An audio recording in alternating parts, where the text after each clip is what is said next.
This video is an introduction to the concept of average rate of change. We'll begin by looking at a real-world example, we'll move on to a graph of a function and its equation, and then we'll talk about how to calculate the average rate of change when all you have is the equation and the interval on which you want to calculate that average rate of change. So consider this function right here that we're going to graph, where x stands for the number of hours you've been traveling, and f of x, or our output values, stands for the total distance that you've traveled. Let's say you leave your house and you travel about 60 miles in 2 hours, and then for whatever reason you stop, and for 2 hours you rest in place. You meet somebody for lunch, or for some reason you take a little pit stop, and then over the course of the next 2 hours you travel from the 60 miles you've traveled. You travel an additional 120 miles for a total distance of 180 miles over the course of 6 hours. If we talk about the average rate of change, in this situation, our average rate of change is just going to be our total distance traveled divided by the total number of hours that we spent traveling. In that case, let's see, it is 180 miles over 6 hours, which comes down to be about, well, not about, exactly 30 miles per hour. Now, does that mean that we were traveling 30 miles per hour the entire length of our trip? And no, clearly not, because right here we weren't traveling at all. In this interval, from 4 to 6 hours into our trip, we were traveling much faster than we were traveling from 0 to 2 hours into our trip.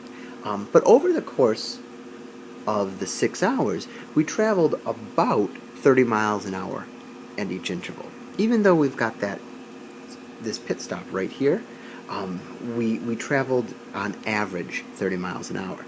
We would end up having the same starting and ending point if we started here at 0 and traveled on a straight speed, a straight sloped line to 180 miles. In this case, the average rate of change would be the same. The formal definition of average rate of change is, if we're looking at the average rate of change of a function, f of x, on an interval from a to b. The definition of average rate of change is that we take the output value at time b minus the output value at time a over the distance between b and a. This is kind of like calculating slope. If you want to think of it, you can think of this as like your rise over your run from the initial point to the ending point. You're basically finding the slope of this line, and the word that we have for this little red line that I drew in here, connecting our two endpoints, we call that a secant line. So the average rate of change really is just the slope of the secant line connecting 2 points on a function. I'm just going to write that in. We've got the slope of the secant line connecting 2 points.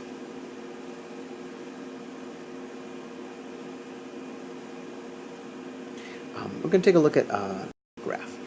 Consider this function right here. We've got f of x equals x squared plus 4x minus 5.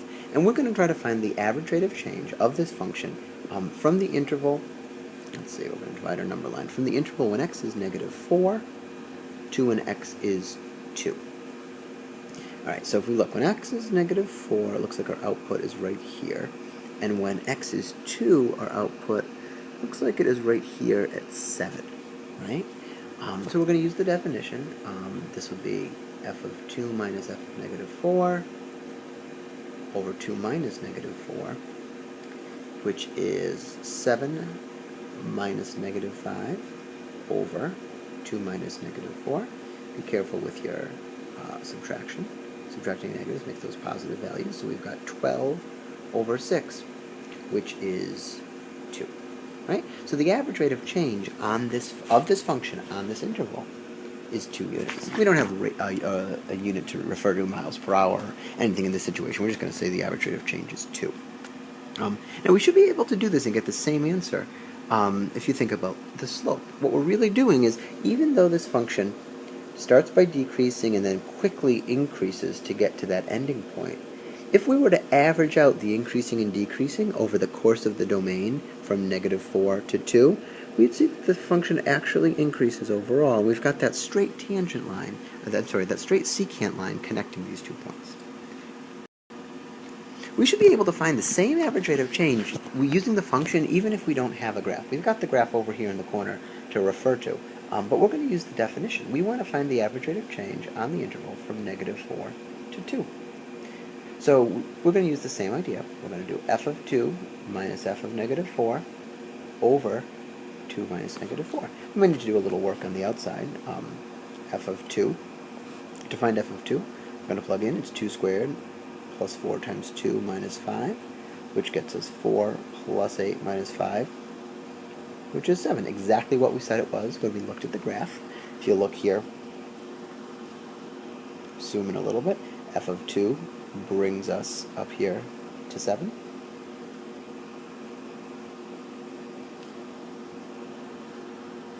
And then we're also going to want to go and calculate f of -4 using the same equation. Let's see, we've got -4 squared plus 4 times -4 minus 4. I'm sorry, minus 5. Well, that's positive 16, and that's negative 16, so this comes out to be -5, which is the exact same value we had when we looked at our graph. So this calculation comes out to be 7 minus -5 over 2 minus -4, which we know is 12 over 6, which is 2.